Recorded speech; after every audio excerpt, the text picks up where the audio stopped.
आज केमिस्ट्री में हम लोग देखेंगे क्लास 10 का lesson 2 that means acid base and salt और इसका पार्ट नंबर 7। पार्ट 7 स्टार्ट करते हैं। तो इसके पहले हम लोगों ने क्लास कर लिया था, अब यहां से बचा हुआ रेस्ट पार्ट हमें करनी है। ठीक है, टॉपिक है अम्ल एवं क्षारक के विलयन कितने प्रबल होते हैं, मतलब कितना मजबूत होता है अम्ल का या फिर क्षारक का। अच्छा, पिछले क्लास में एक थ्योरी पढ़ाया था, सभी क्षार को क्षारक कह सकते हैं किंतु सभी क्षारक को क्षार नहीं कह सकते हैं। ये वाला याद है ना, सभी क्षार को क्षारक कह सकते किंतु सभी क्षारक क्षार नहीं हो सकते, क्योंकि वैसे क्षारक जो वाटर में डिसॉल्व हो जाता है, जो वाटर में घुल जाता है, वैसे क्षारक को क्या कहेंगे? क्षार कहेंगे। ध्यान है ना पिछले क्लास में। चलिए यहां देखते हैं तो कितने कौन स्ट्रॉन्ग है। एसिड स्ट्रॉन्ग कितना है, अगर एसिड है तो कितना स्ट्रॉन्ग है, बेस है तो कितना स्ट्रॉन्ग बेस है। जैसे छोटी क्लास में आपने पढ़ा था कि अगर जिसका पीएच वैल्यू 7 से अधिक हो तो उसको क्षार बोलेंगे, 7 से अधिक हो तो उसको क्या बोलेंगे? क्षार। और यदि 7 से कम हो तो उसको क्या बोला जाएगा? अम्ल बोला जाएगा। क्षार और बेस एक क्या होता है ना, 7 से कम हो तो अम्ल बोला जाएगा और 7 रहे तो उदासीन बोला जाएगा, 7 हो तो क्या बोला जाएगा? उदासीन। पिछले क्लास में हमने ये देखा था या फिर आपने पहले भी कभी पढ़ा होगा। ठीक है, तो अगर 7 से कम, जैसे 1 2 3 4 5 6, तो ये 7 से कम हो गया। तो 7 से कम है, ये कितना? 7 से कम है। तो आपको ये बता, ये तो है अम्ल, जिसका पीएच मान 1 वो भी अम्ल है, 2 वो भी अम्ल है, यानी ये सब अम्ल है 6 तक। तो आपको इसमें ये पता लगाना है कि सबसे स्ट्रॉन्ग अम्ल कौन हुआ, है ना। तो यहां मैं सिर्फ बतला दूं, हम लोग बाकी प्रयोग द्वारा देखेंगे। सबसे स्ट्रॉन्ग अम्ल 1 है, जिसका पीएच वैल्यू 1 होगा, वो सबसे स्ट्रॉन्ग अम्ल होगा। बोलो क्लियर। और ये होता है 14 तक। कहां होता है? 14 तक। तब 10 का पीएच मान 7 हो जाएगा, पीएच मान 8, ये 14 होगा। और जिसका पीएच मान 14 होगा वो सबसे स्ट्रॉन्ग बेस होगा। क्लियर। सबसे स्ट्रॉन्ग एसिड कौन होगा? जिसका पीएच मान 1 हो। और सबसे स्ट्रॉन्ग बेस कौन होगा? जिसका पीएच मान 14 हो। हाँ, ठीक है। अगर पीएच मान अगर 8 हो तो ये वीक बेस होगा। कैसा? Weak base. अगर पीएच मान 6 है तो ये वीक एसिड होगा। बोलो क्लियर है। चलिए, अच्छा अब मैं एक क्वेश्चन करूं कि मान के चलिए कि ये दोनों ही एक प्रकार का एसिड ही है, एसिड ही है, मान के चलो कि एसिड है। ठीक है, एक्चुअली में तो ये बेस हो जाएगा और ये एसिड होगा, लेकिन अगर दोनों एसिड है तो कहेंगे कौन स्ट्रॉन्ग एसिड है? 6 वाला।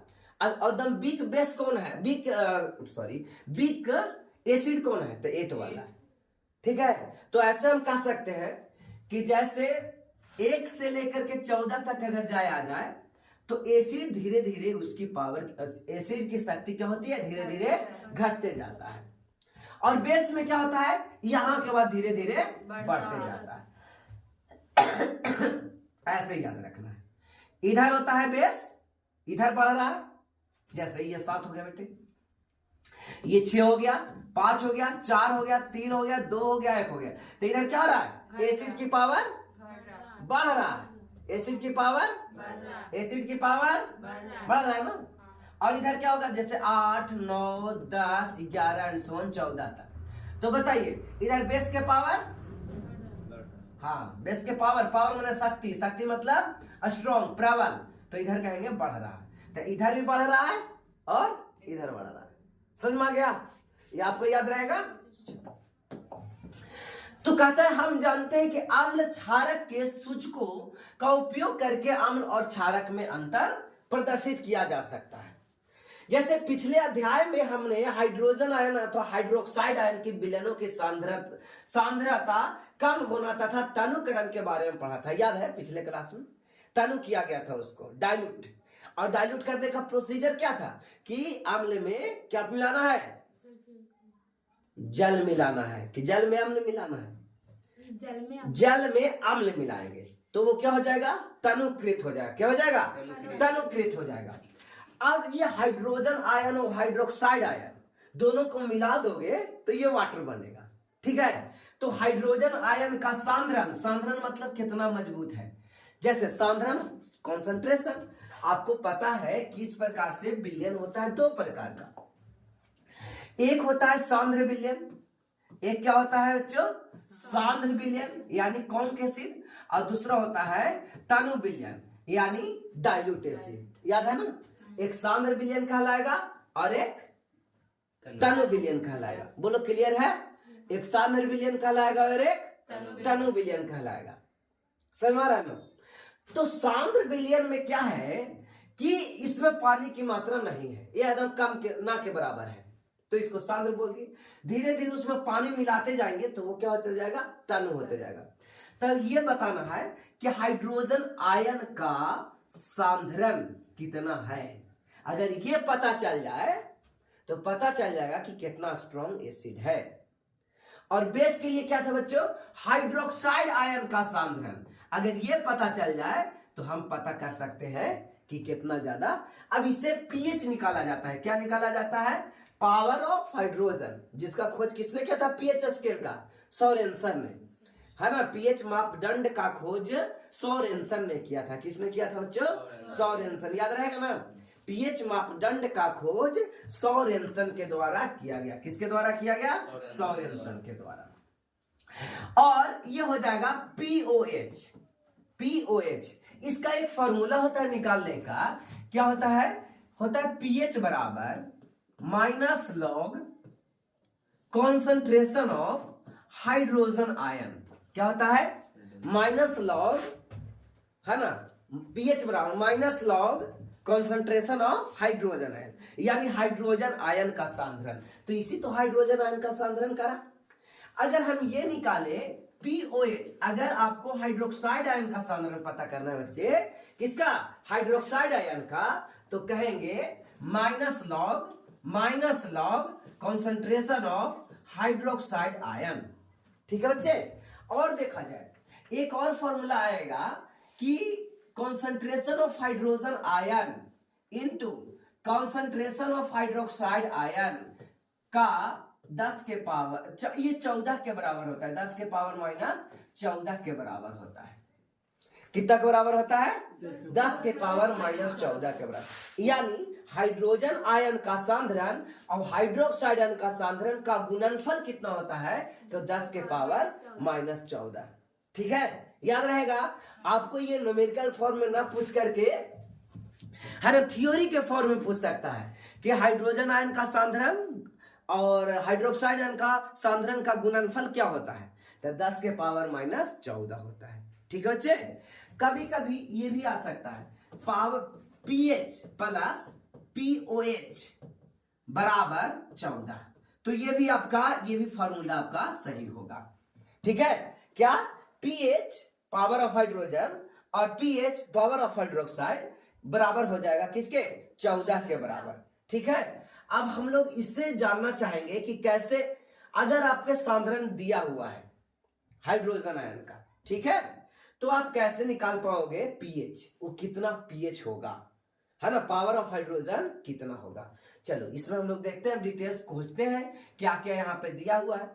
तो पिछले अध्याय में हमने हाइड्रोजन आयन का सांद्रण अथवा हाइड्रोक्साइड आयन के विलयनों की सांद्रता कम होना तनुकरण के बारे में पढ़ा था, तनुकृत के बारे में पढ़ा था। क्या हम किसी विलयन में उपस्थित आयनों की संख्या जान सकते हैं कि कितना उसमें आयन है, हाइड्रोक्साइड आयन है, हाइड्रोजन आयन? क्या हम ज्ञात कर सकते हैं कि विलयन में अम्ल अथवा क्षारक कितना मजबूत है? समझ में आ रहा है? क्या ये पता निकाल सकते हैं, कर सकते हैं कि अगर वो अम्ल है, अगर वो क्षारक है तो कितना मजबूत है या कितना कम है? चलिए, कहता है इसको जानने के लिए हम सार्वत्रिक सूचक यानी यूनिवर्सल इंडिकेटर्स, सार्वत्रिक सूचक मतलब यूनिवर्सल इंडिकेटर, जो अनेक सूचकों का मिश्रण होता है का उपयोग करके ज्ञात कर सकते हैं। अब इसके लिए देखा जाए सार्वभौम सूचक, सार्वभौम मतलब जो सब जगह पाया जाता है। सार्वभौम सूचक किसी विलयन में हाइड्रोजन आयन की विभिन्न सांद्रता के विभिन्न रंगों में प्रदर्शित करता है। यानी ऐसे समझिए कि जब कोई चीज गाढ़ा हो तो देखिएगा उसमें डार्क कलर का होगा, और पानी मिला दीजिए कलर में थोड़ा सा फीका आ जाएगा, और पानी मिलाओ थोड़ा और फीका हो जाएगा। समझ में आ रहा है ये बात को? तो वही कर, एक कलर ही खरीद लो, रंग ही ले लो, रंग हरा रंग ले लो, हरा रंग ले लिए और गाढ़ा पूरा है रंग, पानी की मात्रा बहुत कम है तो उसका कलर एकदम डार्क ग्रीन होगा ना, और उसमें और पानी मिला दिए तो थोड़ा सा बिक ग्रीन होगा, लाइट ग्रीन होगा। होली में जैसे हाँ, और ज्यादा पानी मिला दिए तो ओकरो से कम हरा, ओकरो से कम हरा, यानी पानी मिलाते मिलाते एक बार ऐसा हो जाएगा कि रंग बचवे नहीं करेगा। लेकिन चलिए समझ में आ रहा है ना? तो रंग में प्रभाव पड़ रहा है कि नहीं जब उसमें पानी मिला रहे हैं, तन्यकृत किया जा रहा है। वही कहते हैं बच्चे कि उपयोग करके सार्वभौम सूचक का उपयोग करके हाइड्रोजन आयन की विभिन्न सांद्रता को विभिन्न रंगों में प्रदर्शित करते हैं, अलग अलग सांद्रता को अलग अलग कलर में प्रदर्शित करते हैं। ठीक है, किसी विलयन में उपस्थित है ना हाइड्रोजन आयन की सांद्रता ज्ञात करने के लिए एक स्केल विकसित किया गया है। क्या विकसित किया गया? स्केल विकसित किया गया। ये जो स्केल विकसित किया जिसे पीएच स्केल बोलेंगे। क्या बोलेंगे? PH scale. और इसका खोज सोरेनसन ने किया था। किसने किया था? सोरेनसन ने किया था। किसने किया था बच्चे? सोरेनसन ने किया था। याद रहेगा? पीएच स्केल, पीएच मापदंड, स्केल यानी मापदंड की खोज किसने किया? सोरेनसन ने किया। पीएच मापदंड की खोज किसने किया? सोरेनसन ने किया। इस पीएच में पी सूचक है। पी क्या है? सूचक है, पावर, जो पुषांश यानी पोटेंज कहा जाता है इसको। क्या? पोटेंज। तो इसको पोटेंज ऑफ हाइड्रोजन भी कहते हैं। पीएच मतलब पोटेंज ऑफ हाइड्रोजन भी कहा जाता है। पावर ऑफ हाइड्रोजन या पोटेंज ऑफ हाइड्रोजन, जो एक जर्मन शब्द है जिसका अर्थ शक्ति होता है। तो पावर बोल दिए तो क्या दिक्कत है? और ये पोटेंज होता है। पी फॉर पोटेंज, पी फॉर पोटेंज। और ये जर्मन लैंग्वेज है, और इसको इंग्लिश में क्या बोल देंगे? पावर बोलेंगे। हिंदी में क्या बोलेंगे? शक्ति बोलेंगे। इस पीएच स्केल से शून्य से लेकर के, कहां से? शून्य से लेकर के अधिक अम्लीयता से 14 तक, शून्य से लेकर के अधिक अम्लीयता 14 तक, अधिक क्षारीयता, ठीक है, से 14 अधिक क्षारीयता। सबसे ज्यादा क्षारीयता किसका हो गया? 14। और सबसे कम क्षारीयता किसका हो गया? अम्लीयता 0 का, 0 है, 0 दिया हुआ है, तक पीएच को ज्ञात कर सकते हैं। साधारण भाषा में पीएच को ऐसी एक ऐसी संख्या के रूप में दिखाना चाहिए जो किसी विलयन की अम्लीयता अथवा क्षारीयता को प्रदर्शित करे, है ना? अम्लीयता को जो 7 से कम होगा, अम्लीयता को, और 7 हाइड्रोजन आयन की सांद्रता जितनी अधिक होगी पीएच उतने कम होगा। हाइड्रोजन आयन की सांद्रता जितनी अधिक होगी पीएच का वैल्यू क्या होगा?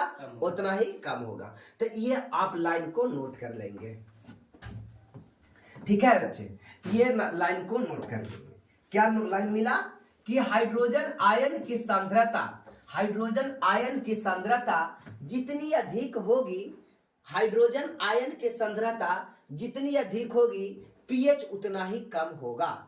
डायरेक्ट एग्जाम में क्वेश्चन आएगा। ठीक है, तो क्या लिखेंगे? हाइड्रोजन आयन की सांद्रता जितनी अधिक होगी पीएच उतना ही कम होगा।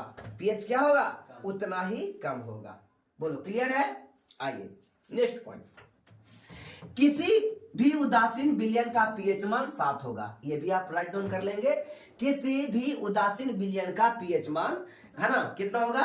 7 होगा। यदि पीएच स्केल में किसी विलयन का मान 7 से कम है तो अम्लीय होगा। ये भी आपको लिखना है। नेक्स्ट लाइन में क्या लिखना है? कि यदि, है ना, पीएच स्केल में किसी विलयन 7 से कम हो तो अम्लीय विलयन होगा। पीएच मान 7 से कम हो तो अम्लीय विलयन। यदि पीएच मान 7 से अधिक हो तो, है ना, 7 से अधिक 14 तक बढ़ता है तो वह बिलियन OH की सांद्रता में वृद्धि को दर्शाता है, अर्थात यहाँ क्षार की शक्ति बढ़ जाएगी।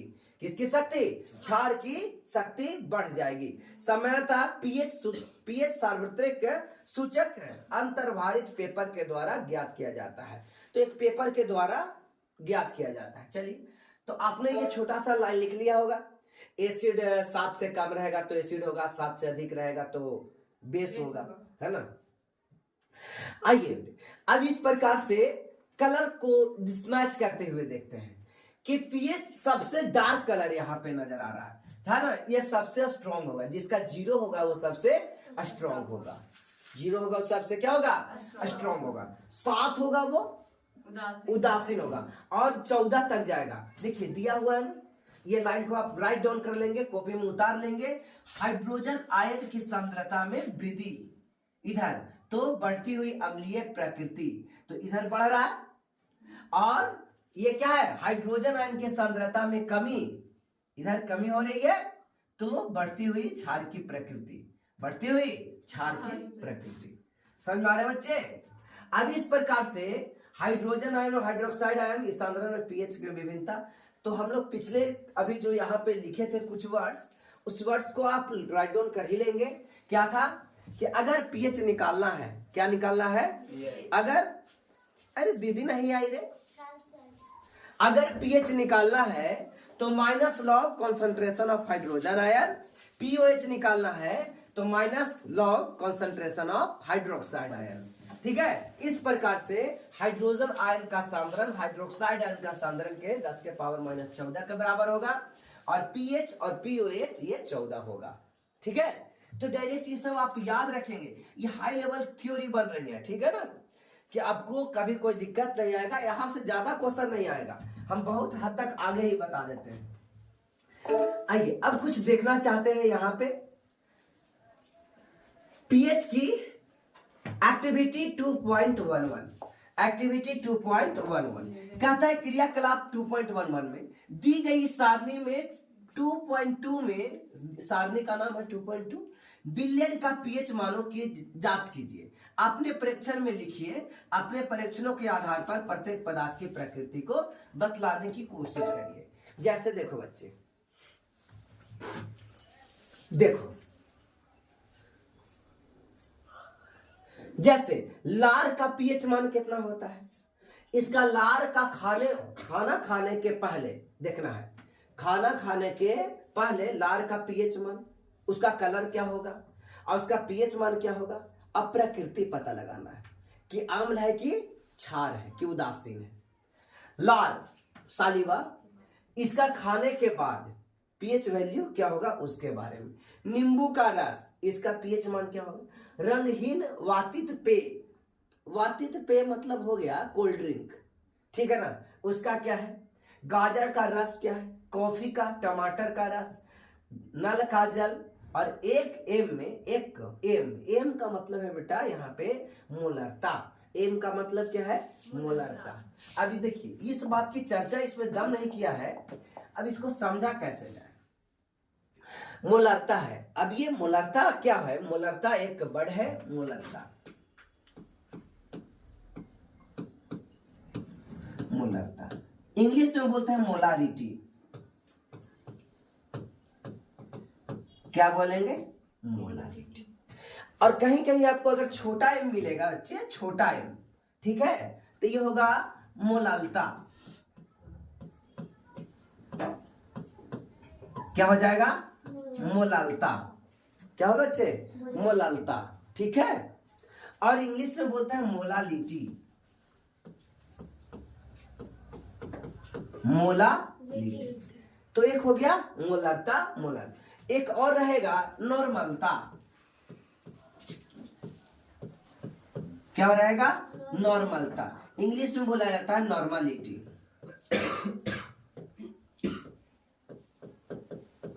ठीक है ना, तो आपके सिलेबस का बात ये हो रही है और ये नहीं है, ठीक है। लेकिन आप कॉपी में इसको आप लिख लेंगे, ठीक है। जब नोट्स बनाते रहिए लेक्चर देख करके, तो आप कॉपी में इसको जरूर लिखिएगा, है ना। आगे की क्लास में जरूरत पड़ेगा तो ये होगा। ठीक है, और पॉलिटेक्निक में इससे भी क्वेश्चन आती है, इससे भी क्वेश्चन आता है, ये तो है, ये आपका सिलेबस में, तो ये तो पूछेगा ही पूछेगा।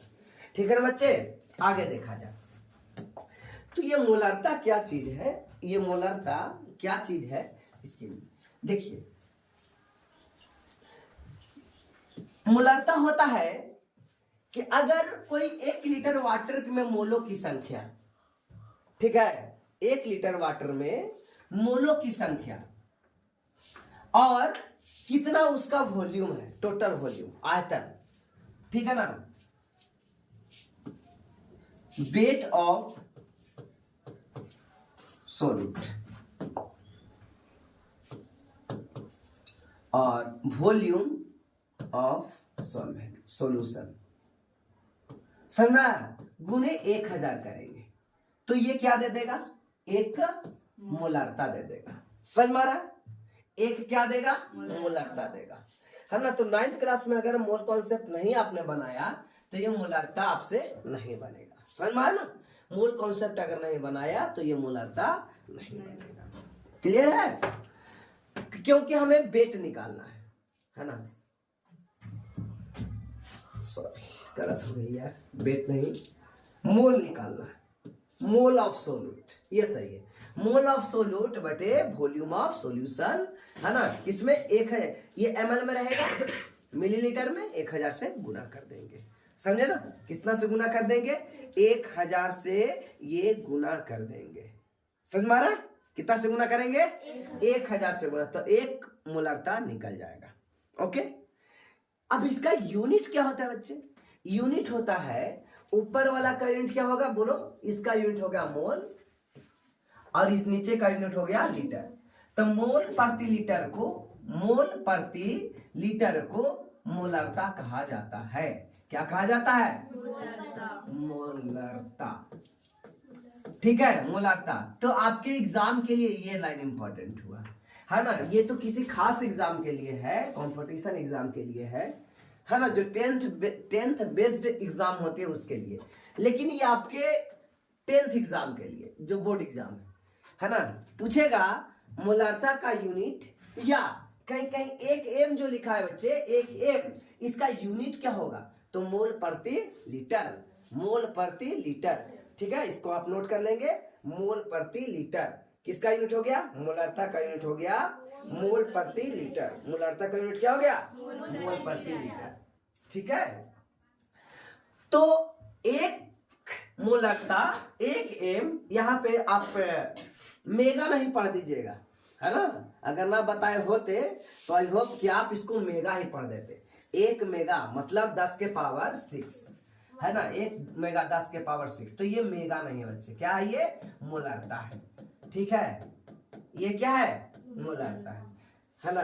कितना तो हम आसान से कह सकते हैं, ये दूसरे कोचिंग में इसको पता नहीं क्या पढ़ के निकल जाएंगे। ठीक है ना, चलिए खैर, तो बातें आपको कुछ बच्चे समझ में आया इतना, क्या बातें इतना समझ में आया, बोला जाए, हाँ। आ गया। अब जठर रस, जठर रस मतलब क्या होता है, जो हाइड्रोजन निकलती है ना हमारे पेट में, क्या हाइड्रोजन बनता है, सबको पता है हमारे पेट में कौन सा अम्ल बनता है, HCl, हाइड्रोक्लोरिक एसिड, है ना, HCl बनता है। तो इसका जठर रस इसी को बोलते हैं, क्या बोलते हैं, जठर रस। क्या बोला जाएगा, जठर रस। तो पीएच मान 0 से लेकर प्रदर्शित करता है कहां तक के, 14 तक। 7 तक के पीएच मान जो रहता है ना बच्चे, 7 तक के पीएच मान, उसको हम लोग क्या बोलेंगे, आम्ल बोलेंगे। और 7 से 7 होगा एग्जैक्ट तो जल, मतलब उदासीन बोलेंगे, अंधाई बोल रही हूँ। 7 से ज्यादा रहेगा तो क्षार बोला जाएगा। जैसे आपने क्या देखा, नींबू का रस, इसका जो पीएच वैल्यूज होता है वो 2.2 होता है। ठीक है, नेक्स्ट क्लास में मैं आपको लगभग 7-8-10 का पीएच वैल्यू लिखवा दूंगा। ठीक है, तो नींबू का पीएच वैल्यू क्या होगा, 2.2। जठर रस का पीएच वैल्यू क्या होगा, 1.2। शुद्ध जल का पीएच मान 7, और 7 सिर्फ 7, और रक्त मतलब खून का पीएच मान 7.4, 74। मिल्क ऑफ मैग्नेशिया, इसका पीएच मान 10। सोडियम हाइड्रोक्साइड सबसे वीक बेस, सबसे वीक बेस, क्योंकि इसका पीएच मान क्या होता है 14 होता है। स्ट्रॉन्ग बेस ना, हाँ स्ट्रॉन्ग बेस, हाँ सॉरी ये सबसे स्ट्रॉन्ग बेस होगा, क्योंकि 10 के पावर 14 जैसे जैसे इधर जाएगा बेस क्या होता है बढ़ते जाता है, और इधर जाता है तो एसिड बढ़ते जाता है ना। यहाँ जिसका वैल्यू होगा ना 0 सबसे ज्यादा वो सबसे स्ट्रॉन्ग होगा। समझ में आया बच्चे? तो जठररस 1.2 है इस प्रकार से। कहता है रंग केवल रफ मार्गदर्शन के लिए दिए गए। रफ मार्गदर्शन मतलब ये ऐसा कलर नहीं हो सकता, इसमें और डिजाइन कलर दूसरा कलर हो सकता है।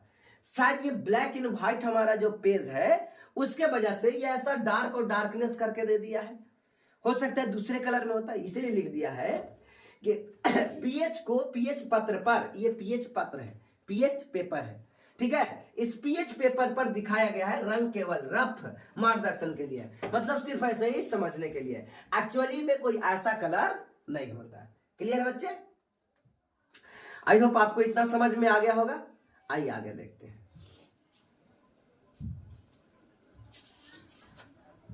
क्या यार हो गया। यहां देखो यार, कहता है अम्ल तथा क्षारक, अम्ल तथा क्षारक की शक्ति विलयन जल में क्रमशः हाइड्रोजन आयन और हाइड्रोक्साइड आयन, यहां माइनस छूट गया, लिखा हुआ है नीचे, हाइड्रोजन आयन का सांद्रण और हाइड्रोक्साइड आयन की संख्या पर निर्भर करता है। किसका वैल्यूज क्या है, इसका संख्या क्या है। यदि हम समान सांद्रता के हाइड्रोक्लोरिक अम्ल और एसिटिक अम्ल जैसे 1 मोलर, देखिए यहां चीजें देखिए, अभी जो मैं बोला मोलर यानी मोल, ठीक है, हम 1 मोलर विलयन लीजिए तो वह विभिन्न मात्रा में हाइड्रोजन आयन उत्पन्न करेंगे। अधिक संख्या में हाइड्रोजन आयन उत्पन्न करने वाले अम्ल प्रबल अम्ल होंगे। ठीक है, चलो तो यहां से आप एक पॉइंट देंगे एग्जाम कॉपी में और इसको नोट करेंगे कि अधिक संख्या में हाइड्रोजन आयन उत्पन्न करने वाले अम्ल प्रबल अम्ल कहलाते हैं। ज्यादा मात्रा में जो हाइड्रोजन आयन उत्पन्न करेगा तो उसको क्या बोलेंगे, प्रबल अम्ल बोलेंगे, और कम मात्रा में हाइड्रोजन आयन यदि उत्पन्न करेगा तो उसको दुर्बल, दुर्बल मतलब कमजोर, वीक, दुर्बल अम्ल बोलेंगे। क्या आप बता सकते हैं कि दुर्बल एवं प्रबल क्षारक क्या होगा?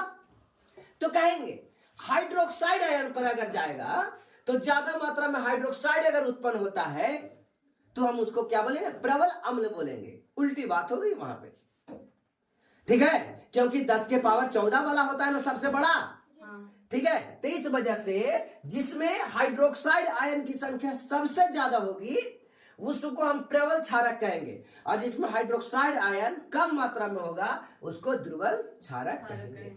बोलो आई होप क्लियर है आप लोग को।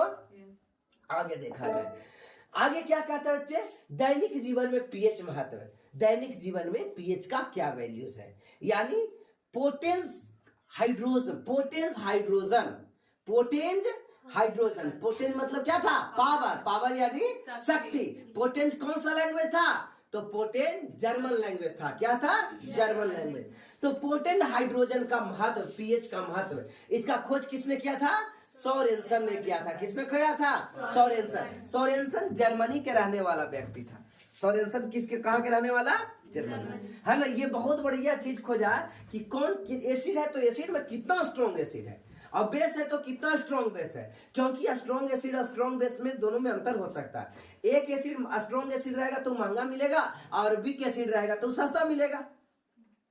बोलो क्लियर। तो इस प्रकार से आप समझ सकते हैं। चलिए यहां से ना एक 5 या 3 नंबर का एक क्वेश्चन आता है बच्चे आपके एग्जाम में, है ना, डायरेक्ट आपके एग्जाम में एक 3 मार्क्स का एक क्वेश्चन आता है, 3 मार्क्स का, कि दैनिक जीवन में पीएच का महत्व। 3 नंबर का क्वेश्चन आएगा, ठीक है। दैनिक जीवन में पीएच का क्या वैल्यू है, क्या दैनिक जीवन में पीएच का क्या महत्व है, ठीक है ना। क्या पौधे एवं पशु पीएच के प्रति संवेदनशील होते हैं, ठीक है। तो देखा जाएगा क्या पौधे एवं पशु जानवर पीएच के प्रति संवेदनशील होते हैं। कहता हमारा शरीर आवर्तवाणी है वो 7 से लेकर के 7.8 पीएच परास के बीच कार्य करता है। परास मतलब रेंज, परास का मतलब क्या होता है? रेंज। रेंज मतलब समझ में आता है ना बच्चे?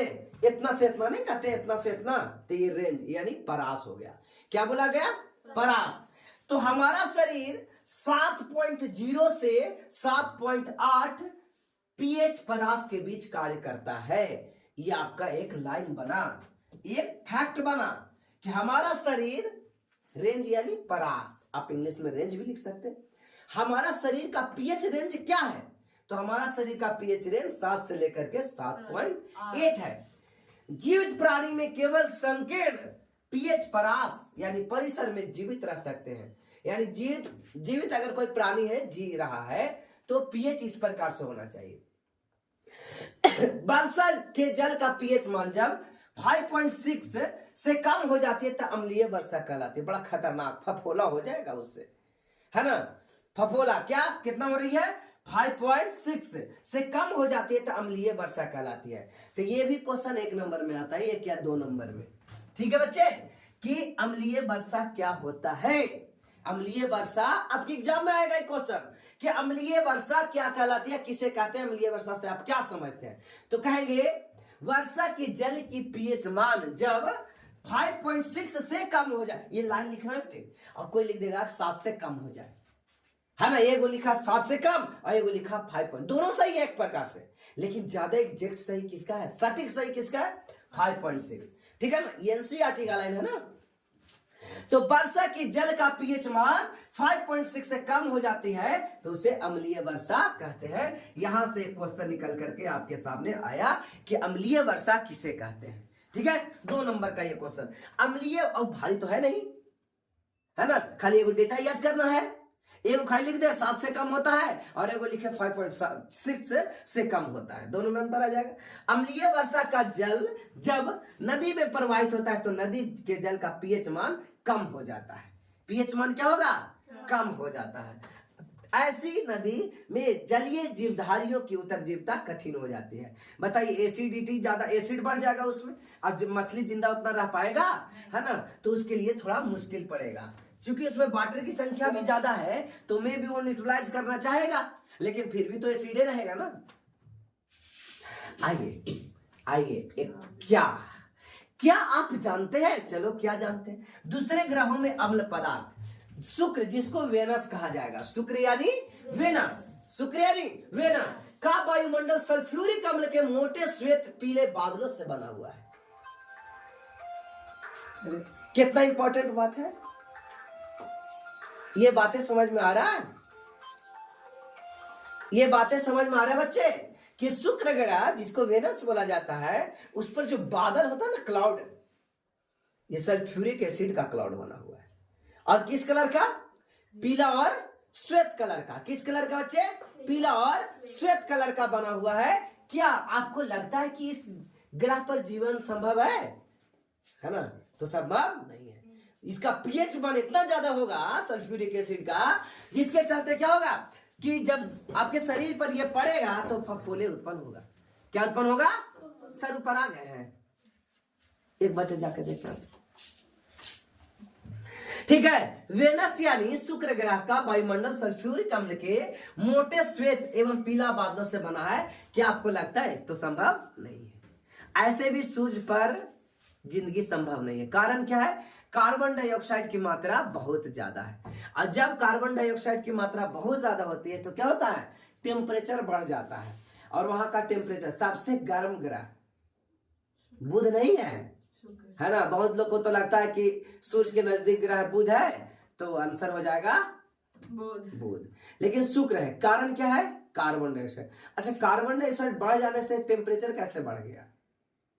कार्बन डाइऑक्साइड एक पतली परत बना लेती है, ठीक है? सूर्य की किरणों को तो आने देती है लेकिन निकलने नहीं देती है। कार्बन डाइऑक्साइड से घाटा ये है, जब कार्बन डाइऑक्साइड की मात्रा बढ़ जाएगी तो